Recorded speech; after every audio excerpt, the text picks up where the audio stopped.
Welcome back, Remodelites. Dave with Remodel Media, and I am here in Orlando at the Covering Show, and I'm talking to Amber Clore. Amber is a local designer here in Orlando, and she just finished one of her keynote speeches. How many talks have you done? I've done 2 this week. Well, Amber, let's start by telling the audience a little bit about you, how you got your start, what in your history told you that this was your path.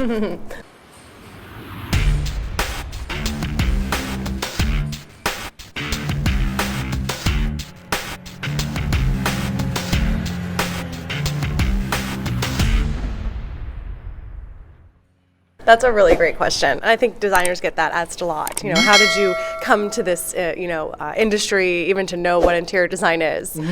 So I, like probably a lot of designers, when I was a young girl, I was already doing my craft. So I was in my room rearranging it. I shared a room with my little sister, so I was always trying to separate it, create a nice living space for the both of us. So when everybody's outside playing, I was inside rearranging and changing the faucets and just really weird stuff for a young child. But when I was in 9th grade, I actually took an elective in interior design, and it was like a aha moment, I would say. And here we are today. I graduated from Florida State University with my interior design degree. We won't tell you how long ago, but I have had my own company for about 10 years.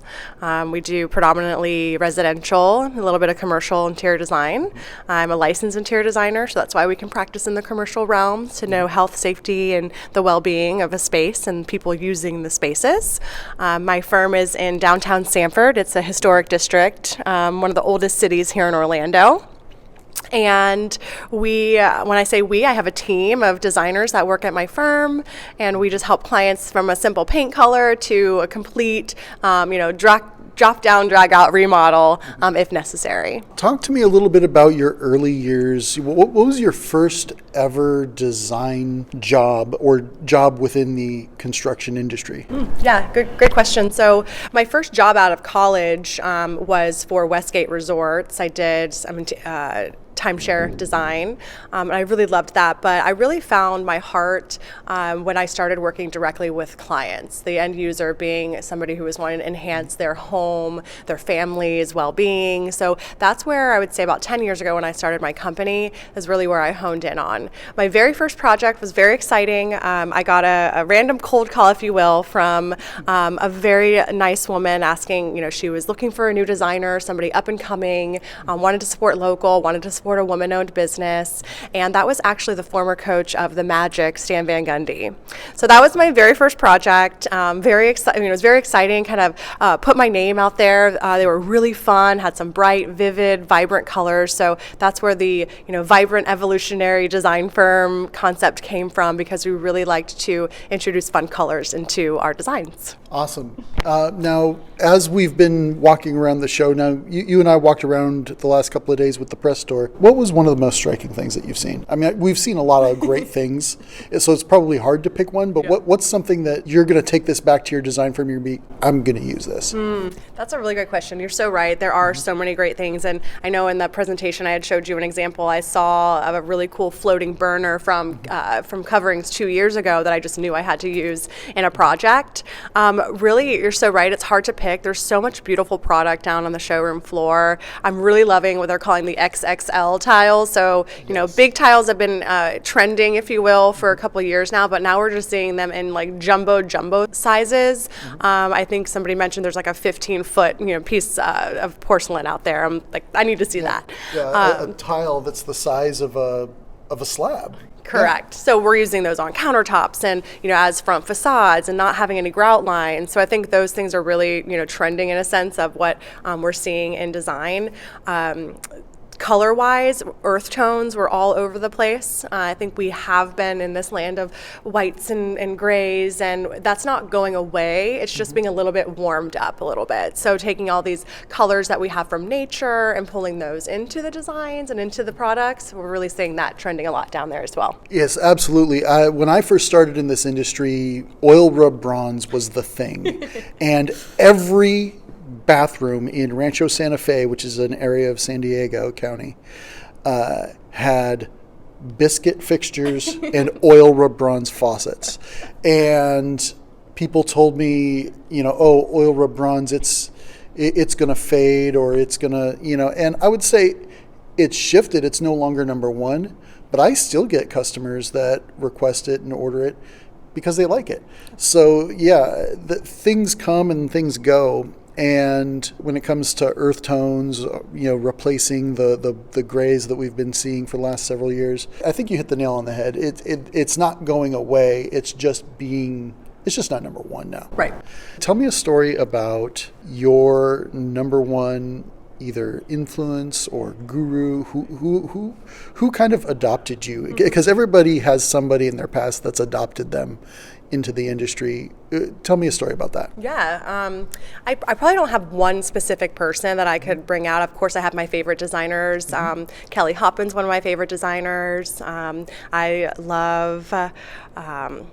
I just love, all designers, right? Sure. So, but what I would say one of my biggest things that I've done recently, or even in my career, is joined ASID. So I'm actually a past president for the Florida North chapter, and that really allowed me to be in a room or a group setting with like-minded designers and architects that I could really just feed into and feed off of. So one of my designers in our firm says community over competition, and I think that is such a poignant part of being part of an organization, even coming here to coverings, because you're talking the language with everybody who is also like-minded in design and architecture and material specification. So I think there's been a lot of people who have influenced me to continue to grow. Of course, I own my own company, so there's a level of entrepreneurship that comes into that as well. So definitely, my business coaches helping me grow my business, expand, scale, and stay successful and keep it going. That is terrific. I agree wholeheartedly. ASID or NKBA, are you also involved in the NKBA? I'm not heavily involved, but We've been to KBIS and we do a lot of kitchen and bath design, so very familiar with the organization. So, yeah, the trade organizations are a wonderful place for industry folks who might be brand new, but they want to learn. Because if there's one thing I will say is true about 9 out of 10 people in our industry, is we love to talk about what we know, and or what we've seen, or what's cool, or what's latest.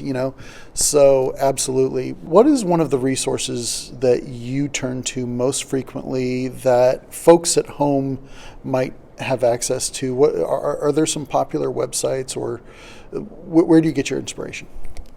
Sure. My inspiration certainly comes from the client, but I have them do their homework beforehand. So I, when working with a client, send them a questionnaire. So that's where it starts, just to kind of get the check boxes of the things they like and don't like. And then we move into inspiration photos, just because everybody doesn't really necessarily see modern in the same way or transitional in the same way. So I like to get an idea for what that modern means to that client. So I'll have them go onto Pinterest or Houzz, or even just send me an interior design magazine with the ears, tab down. Like, that's going to be very helpful for me to just, not that I'm going to take that design and replicate it. It's just more of saying, okay, this is what you think about modern. Once I see 3, 4, 5 photos go through, I kind of can get an understanding for what that client, the feeling for the space they're wanting to get. And then, of course, it's a lot of talking, a lot of listening to what their needs are, and then formulating a program from that. That is absolutely true. Getting into the mind of the client, and not just relying on words, but images. I remember there was a client that came in to see me, and they told me that they wanted a traditional bathroom, and they said, I want a traditional faucet. And I started showing them things like oil rub bronze and things that, like with hook spouts and lots of finial designs and things like that. And I could just see it in their face, just like an intense no. And I was getting very confused, and I could not figure out why. And then I was watching as we were walking around the showroom, and they would reach out and they would touch these square, cubey, contemporary faucets. And so on our sort of circle back, I could tell they were a little disappointed in this little venture here. And I picked up one of those square cubey faucets, and I said, what about this? And they went, that's it. That's the one I want. And I was like, well, then let's do it. Yeah. You know, a shiny chrome square QB faucet. Yeah. Well, it's like mixing, right? I think that these days we are so inundated with design imagery and words and feelings and the whole concept of it all that I don't feel like we necessarily have to fit in one box. Sure. I feel if you even go on our social media, when we create taglines for our projects, they're not, modern makeover. It's like modern boho, or, we're like mixing these genres in together that create a one-of-a-kind look. Of course, there's a right way and a wrong way. I think you could mix oil, bronze and silver in the right way. Sure. And I think that's where designers kind of come in to say, okay, in a vision of seeing the whole space before it comes together. I think that's what I was blessed with. If God was going to give me anything, he gave me the ability to see a space come into 3D in my head, and then I can give the client the direction to, again, help that vision or that feeling come to life. Absolutely. Now, I noticed you're on Instagram, obviously. Yeah. Are you on TikTok? I am on TikTok. I will tell you, I've really been going more to the reels of an Instagram, but we do have a TikTok. We've done a few videos on that, but Instagram reels have been really fun. I know it's like the end all of getting your name out there and being part of the design industry. So we, play heavily on that. Of course, have a website and all of that, and we do have a storefront, so you can always just walk in and come and say hi to us too. Awesome. Now, where can folks find you on Instagram?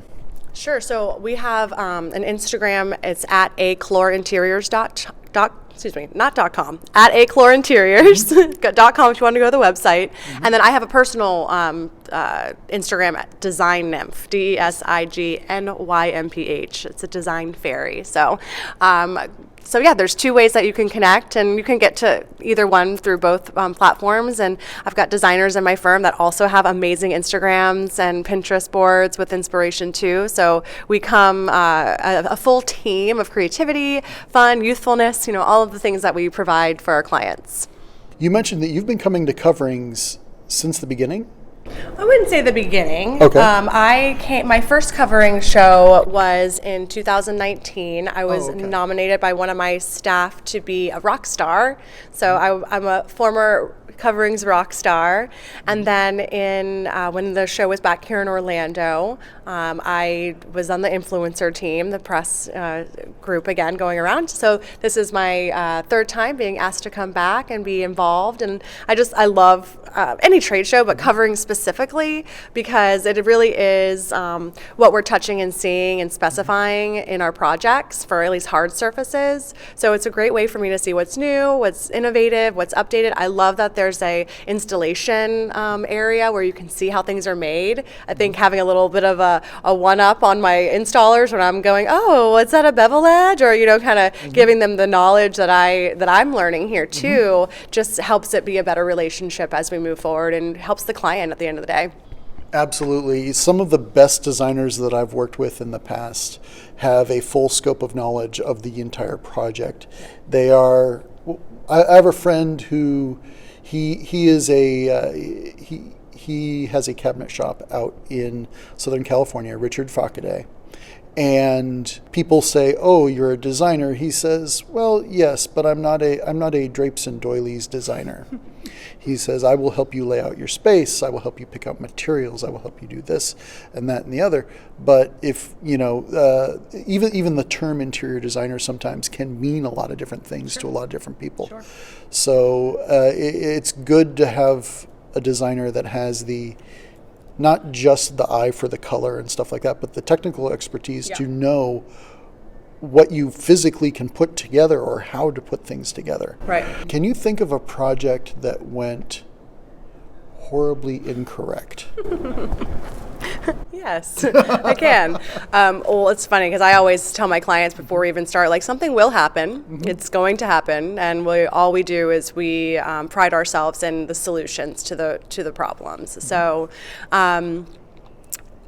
Wow, that's such a good question, because there have been. I think one of my very first mistakes, and we're going to talk about drapes and doilies, was draperies. You know, I think there's very minimal error for margin for error when it comes to window treatments, especially even like countertops. You know, things like that when you're having a measure specific to the eighth of an inch. I can't think of anything that's like catastrophic. I want to say one time we had a project that we were doing some drawings for, and they got scaled into to AutoCAD incorrectly by like a foot. Oh. So, and that doesn't seem like a lot, but when you're planning for furniture and cabinetry and whatnot, like that is a lot. So luckily we caught the mistake a couple months before installation, so we were able to kind of you know, fix it up. But that could have gone horribly wrong if we would not have caught that mistake before it happened. So that would be one like top of my head that was almost like devastating. I remember watching an episode, I think it was like, it was on HGTV or something. It was a special where they took a group of like design and architecture students and they had them design this house. And then they took them out into the middle of nowhere and had them build it. And one of the comments that one of the students gave really has reverberated in my mind. It has lived rent-free, as they say, for many, many years. And that is, when you're on the drawing board, he said there's, you know, when you're doing the CAD plans, you're worried to like the eighth of an inch. He said, but when you start actually putting it together, there's so much like shimming and leveling that all those eighths of an inch just go away. And so again, it comes back to being able to not just visualize and conceptualize, but actually know how things get put together is hugely important. Yeah, I think that's the separation between a decorator and a designer. I think that's been a timeless, you know, battle that we've fought in a sense. And that's not to put anything on somebody who can create a beautiful space and has a great client list, right? I think design is a self-efficacy. We all have it. It's in there. It's intrinsic. We know what we like. How to execute it, where to get the products, that might be a little bit different. But everybody knows what they like and what they want. So, but I think it's past the drapes and the doilies and the pillows and the paint. I'm going to actually use that now, drapes and doilies. That's my new thing. It's past that. It's exactly what you're saying. It's the planning aspect of it. It's the knowledge of a start to finish project. We say that the cost of entry to be an interior designer is an attractive space. You're going to get that. That might be attractive to different people, but what we really set our apart is how do we plan to get that attractive space, and how do we do it the first time, the right time, and the only time? And that's where we come in as a design firm, because we have a foolproof process that gets us from A to Z, and then we can even help execute and say, hang that there, do this, do that, to really create that magazine look if that's what we're going for. Awesome, and I think our time is up. That was good. But Amber, thank you very much. Thank you. I appreciate it. All right. Thanks for watching. I hope you got some good information out of that episode. Go ahead and click here for more videos. Go ahead and click here to subscribe. And make sure you check out the description below for relevant links to some of the products that we discussed today. And leave your comments and questions down below, because I love answering them. As always, I'll see you in the next one.